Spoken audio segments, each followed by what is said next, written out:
Hello cuties, welcome back to Xylem learning. It's me അനുരക്ന, നിങ്ങളുടെ സ്വന്തം അനുമിസ് ആണ്. ഓക്കെ, മക്കളെ എല്ലാവരും ഇപ്പോൾ ഓരോ ചാപ്റ്റേഴ്സും നല്ല തകർത്ത് പഠിച്ചുകൊണ്ടിരിക്കുകയായിരിക്കും. നമ്മൾ ആദ്യം മുതൽ അവസാനം വരെയുള്ള ചാപ്റ്റേഴ്സുകളെ എണ്ണി ഇല്ലേ, നമ്മളിപ്പം അവസാനത്തെ ചാപ്റ്ററിന്റെ അടുത്ത് എത്തിയിട്ടുണ്ടാവും.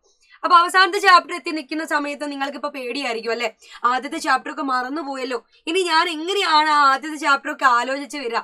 ശരിയാണടാ, നമ്മളെല്ലാവരും നമ്മളിങ്ങനെ പഠിച്ചുകൊണ്ട് വരുന്ന സമയത്ത് ആദ്യം പഠിച്ചതൊക്കെ താനെ മറന്നുപോകും, ഉറപ്പാണ്. അതിലൊന്നും ആരും ടെൻഷൻ അടിക്കേണ്ട ഒരു ആവശ്യവും ഇല്ല. പക്ഷേ ഈ ആദ്യത്തെ ചാപ്റ്റേഴ്സും നിങ്ങൾക്ക് എന്ത് ചെയ്യാം, റിവൈസ് ചെയ്തിട്ട് നല്ല അടിപൊളിയായിട്ട് നിങ്ങൾ എക്സാമിന് വേണ്ടിയിട്ട് പ്രിപ്പയർ ചെയ്യുന്ന രീതിയിലേക്ക് നമുക്ക് മാറ്റിയെടുക്കാം. അപ്പൊ എങ്ങനെയാണ് നമ്മൾ ഒരു എക്സാമിനെ പേടിക്കാതെ നേരിടേണ്ടത്? ശരിക്കും മാത്സ് എന്ന സബ്ജക്റ്റിൽ മാത്രമല്ല, ബാക്കി എല്ലാ സബ്ജക്റ്റിലും നിങ്ങൾ ഏത് രീതിയിലാണോ പഠിക്കുന്നത്, ആ പഠിക്കുന്ന രീതി മാറ്റിക്കഴിഞ്ഞാൽ തന്നെ നിങ്ങളുടെ എക്സാമിന്റെ രീതിയും എക്സാമിന് നിങ്ങൾ എഴുതുന്ന നിങ്ങളുടെ കോൺഫിഡൻസും എല്ലാം ചേഞ്ച് ചെയ്യുന്നതായിരിക്കും. ശരിക്കും നിങ്ങൾക്ക് ഇനി വരാൻ പോകുന്നത് മെയിൻ എക്സാം ആണ് അല്ലെ. അപ്പൊ മെയിൻ എക്സാമിലേക്ക് നിങ്ങൾ ഈ ഒരു കാര്യങ്ങൾ കൂടുതലായിട്ടും ശ്രദ്ധിക്കേണ്ടതുണ്ട്. അപ്പൊ മാക്സിമം നിങ്ങൾ എന്ത് ചെയ്യുക, ഏറ്റവും കൂടുതൽ യൂസ്ഫുൾ ആയിട്ടുള്ള രീതിയിലുള്ള നിങ്ങളുടെ പ്രീവിയസ് ഇയർ ക്വസ്റ്റ്യൻസ് ഒക്കെ എടുത്തിട്ട് അതിലുള്ള ചോദ്യങ്ങളും നിങ്ങളുടെ ടെക്സ്റ്റ് ബുക്കിലെ ചോദ്യങ്ങളും എവിടെ നിന്നൊക്കെ നിങ്ങൾക്ക് ക്വസ്റ്റ്യൻസ് കിട്ടുന്നുണ്ടോ അതൊക്കെ നിങ്ങൾ ചെയ്ത് തന്നെ പഠിക്കുക.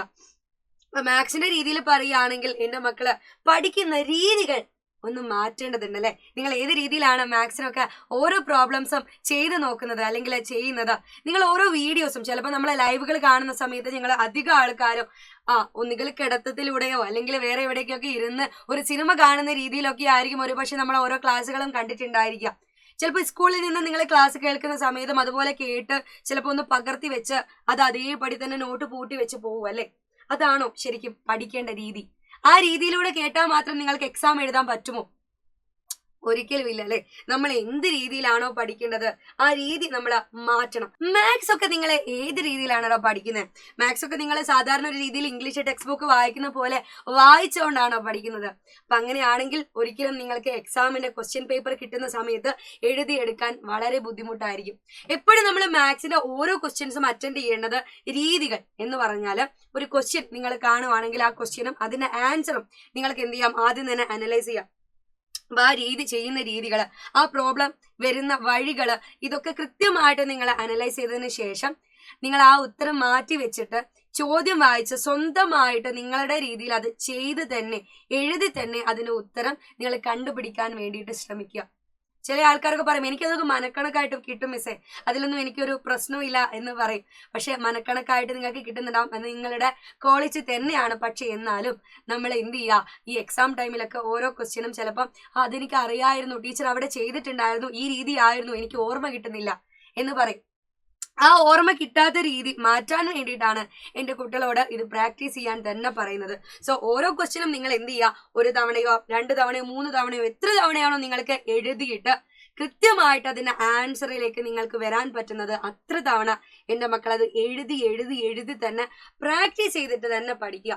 അപ്പം ശരിക്കും പറയുകയാണെങ്കിൽ നമ്മളുടെ ചാനലിൽ വരുന്ന ഓരോ വീഡിയോസും നിങ്ങൾ മിസ് ചെയ്യാതിരിക്കുക. കുഞ്ഞു കണ്ടന്റ് വീഡിയോസ് ആണെങ്കിലോ അല്ലെങ്കിൽ ലൈവുകളാണെങ്കിലോ എല്ലാ കാര്യങ്ങളും കൃത്യമായ സമയത്ത് തന്നെ വന്നിട്ട് കാണണം. അത് മാത്രമല്ല, നിങ്ങൾക്ക് ഇനി വരാൻ പോകുന്ന ഓരോ വീഡിയോസ് ആണെങ്കിലും ഓരോ ലൈവുകളാണെങ്കിലും നിങ്ങൾ എക്സാം ഓറിയന്റഡ് ആയിട്ട് നടക്കാൻ പോകുന്ന കാര്യങ്ങൾ തന്നെ ആയിരിക്കും. സോ എക്സാമിന് വേണ്ടിയിട്ട് എൻ്റെ മക്കളെ നല്ല അടിപൊളിയായിട്ട് പ്രിപ്പയർ ചെയ്യണം.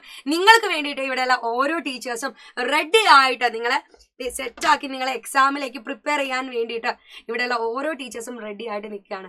ഓക്കെ, അപ്പോൾ ഒരു ലൈവുകൾ മിസ് ചെയ്യരുത്, ഒരു ക്വസ്റ്റ്യൻസ് പോലും മിസ് ചെയ്യരുത്. എല്ലാ ക്വസ്റ്റ്യൻസും നല്ല അടിപൊളിയായിട്ട് പ്രാക്ടീസ് ചെയ്ത് പഠിച്ചോളാം.